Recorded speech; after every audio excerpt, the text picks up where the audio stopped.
పొట్టల ఎలకలు పారాడుతున్నాయి. టైం వచ్చేసి 10 అయిపోయింది. మనమేమో టిఫిన్ ఇంకా తినలేదు. ఇంట్లో పనులకే సరిపోతూ ఉంది.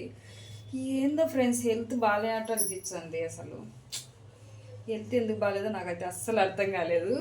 ఎందుకు బాగాలేనట్టు అనిపిస్తూ ఉంది అంటే కనుక కొంచెము ఫీవర్ వచ్చిన ఫీలింగ్ వస్తూ ఉంది. కొంచెం జ్వరం వచ్చేది, ఒళ్ళు నొప్పులు వచ్చినట్టు అలసటగా అలా ఉంది. ఎందుకుందో నాకు అర్థం కాలేదు. నిన్నైతే కనుక మేము చికెన్ తిన్నాం ఫ్రెండ్స్. దాన్ని మా ఆయన పొద్దున్నే బా ఇలా ఉంది అని చెప్తే కనుక మా ఆయన ఏమో స్వామి చికెన్ తిన్నావు నిన్న అంటూ డౌట్లు అయితే పెడుతున్నాడు. ఏం చేస్తాము, ఎండ చూడండి ఫ్రెండ్స్, ఎంత ఎండ. బాబా బాబా ఇప్పుడైతే కనుక నేను లైనింగ్లోకి పోవాలా. ఆ లైనింగ్లోకి పోయి ఏం పోతానో ఏమో ఈ ఎండకు. అంటే లైనింగ్లకి ఏం పెద్ద దూరం పోయేది ఏం లేదులే ఫ్రెండ్స్. మన పక్క సందులోనే ఉంది షాప్. అయితే కనుక ఫ్యాన్సీ స్టోర్ ఒకటి ఉంది అండ్ ఇంకొకటి అయితే కనుక ఉంది. అంటే ఇంకొక అంకుల్ దగ్గర అనేది కొనుక్కొచ్చుకుంటూ ఉంటాను. ఈ ఎండలు చాలా ఎక్కువగా ఉన్నాయి కదా ఫ్రెండ్స్. అందుకోసం అనేసి మా ఇంట్లో అన్ని కిటికీలు తెరిచి పెట్టేశాను. ముందుగానే మన ఇంట్లో కిటికీలు ఎక్కువ.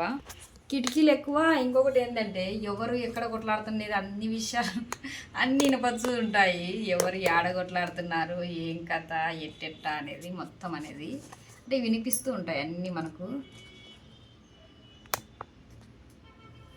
ప్రతిదీ అందు వినిపిస్తూ ఉంటుంది చెవులకు.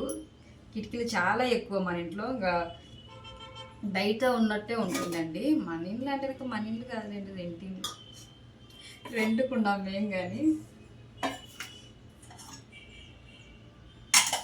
టిఫిన్ తినాలి అంటే కనుక పెసరట్టు వేసుకోవాలి. పెసరట్టు నిన్న చేశానండి, ఇది దోశ. ఆదివారం నిన్న పెసరట్టు చేశాను. ఇంకా అదే ఉంది పిండి. మాకు ఎన్ని దోశలు కావాలండి, ఒక ముగ్గురము 6 దోశలు అయితే కనుక మస్తుగా అయిపోతాయి. 6 దోశలకే అలా అలా. నిన్నేమో చికెన్ చేసుకున్నాము. ఆ చికెన్ ఇంకొంచెం ఉంది, దాన్ని అయితే పడే బుద్ధి కావట్లేదు. మా ఆయన ఏమో పెద్ద డౌట్ పెట్టేశాడు, నిన్న చికెన్ తిన్నావు అందుకే నీకు ఈరోజు హెల్త్ బాగాలేదు, ఇంకా అంతేలే అంటున్నాడు. ఏమంతేనో ఏమో ఫ్రెండ్స్, అసలు నాకైతే దిక్కు తెలియలేదు. అసలు లేనిపోయిన డౌట్లు పెట్టుకున్నామంటారు. అదొక రోగమైనా కానీ నాకైతే నాకు ఆకలి అయితే ఉంది. దోశ వేసుకున్నా లేదా అని డౌట్గా అయితే ఉంటుంది. మా పాప ఏంది మమ్మీ నువ్వు ఈరోజు దోశలు వేసి చంపేస్తున్నావు అంటూ ఉంది. దోశలని ఆ పిల్ల ఉప్మా చేస్తే తినదు. ఇంకేమన్నా ఎప్పుడు పాస్తానా మ్యాగీనా, ఈ మ్యాగీలు తినకూడదు అన్నారనేసి ఇంతకుముందు మ్యాగీలు చాలా ఎక్కువ చేసేదాన్ని అండి. నేను దోశ వేసేదాన్ని, దోశ మీద మ్యాగీ చేసేసి దాన్ని మ్యాగీ దోశ అనేసి అలా వేసేదాన్ని. ఇంకా వెరైటీగా అనేది మ్యాగీ చేస్తున్నా. అంటే వారంలో మ్యాక్సిమం 2 సార్లైనా చేసేదాన్ని మ్యాగీ. అంటే చాలా ఈజీగా అయిపోతుంది, తొందరగా అయిపోతుంది కదా అనే ఉద్దేశంతో చేసేదాన్ని. కానీ ఏమైందంటే మన సబ్స్క్రైబర్స్ అనేది కొంతమంది కామెంట్ అయితే చేశారు.